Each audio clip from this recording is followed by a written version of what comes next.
എല്ലാവർക്കും നമസ്കാരം.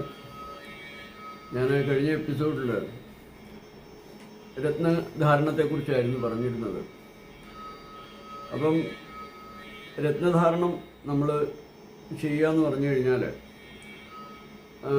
ഗ്രഹനിലയിൽ ലഗ്നാധിപതി 5-ാം ഭാവാധിപതി 9-ാം ഭാവാധിപതി ആവുന്ന സമയത്താണ് നമ്മൾ ഏത് വേണമെന്ന് തിരഞ്ഞെടുക്കുക. അപ്പോൾ ഇവിടെ സൂര്യൻ്റെ രത്നം മാണിക്യമാണ്, നിറം ചുവപ്പാണ്. സൂര്യൻ ലഗ്നാധിപതിയായാൽ 5-ാം ഭാവാധിപതിയായാൽ 9-ാം ഭാവാധിപതിയായാൽ ബലക്കുറവുള്ളപ്പോൾ ശത്രുക്ഷേത്രത്തിൽ നിൽക്കുമ്പോൾ നീചരാശിയിൽ നിൽക്കുമ്പോഴാണ്, അതായത് തുലാം രാശി, അങ്ങനെയുള്ള സമയത്താണ് നമ്മൾ അതറിഞ്ഞു വേണം നമ്മൾ രത്നം ധരിക്കാൻ. ചന്ദ്രൻ്റെ രത്നം മുത്താണ്, നിറം വെളുപ്പാണ്.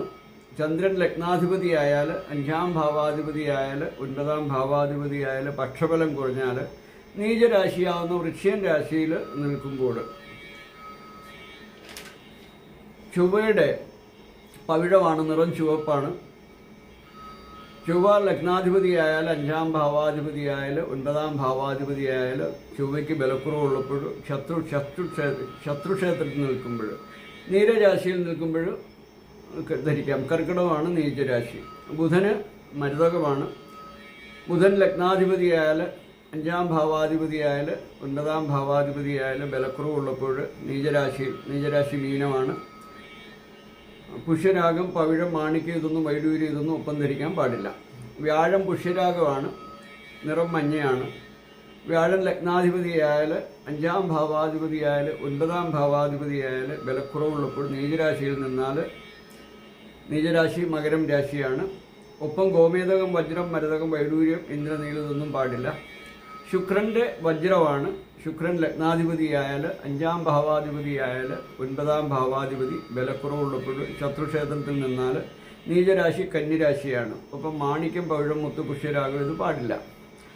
ശനിക്ക് ഇന്ദ്രനീലമാണ്, നീല കളറാണ്. ശനി ലഗ്നാധിപതി 5-ാം ഭാവാധിപതി 9-ാം ഭാവാധിപതി ബലക്കുറവുള്ളപ്പോൾ നീചരാശിയിൽ അത് മേടം രാശിയാണ്. കണ്ടകശനി, ഏഴര ശനിക്കൊക്കെ ധരിക്കാം. ഒപ്പം പുഷ്യരാഗം, മുത്ത്, പവിഴം, മാണിക്യമൊന്നും പാടില്ല. രാഹു ഗോമേതകമാണ്, നിറം ഇളം മഞ്ഞയാണ്. ബലക്കുറവ് സൂര്യന് ബന്ധമോ ദൃഷ്ടിയോ വന്നാൽ ഒപ്പം പവിഴം, മുത്ത്, മാണിക്യം, പുഷ്യരാഗം ഒന്നും പാടില്ല. കേതുവിന് വൈഡൂര്യമാണ്. കേതു ലഗ്നത്തിൽ 5-ാം ഭാവം 9-ാം ഭാവം ബലക്കുറവ് സൂര്യനെ ദൃഷ്ടി ചെയ്താൽ ഒപ്പം പവിഴം, പുഷ്യരാഗം, മാണിക്യം ഇതൊന്നും ധരിക്കാൻ പാടില്ല.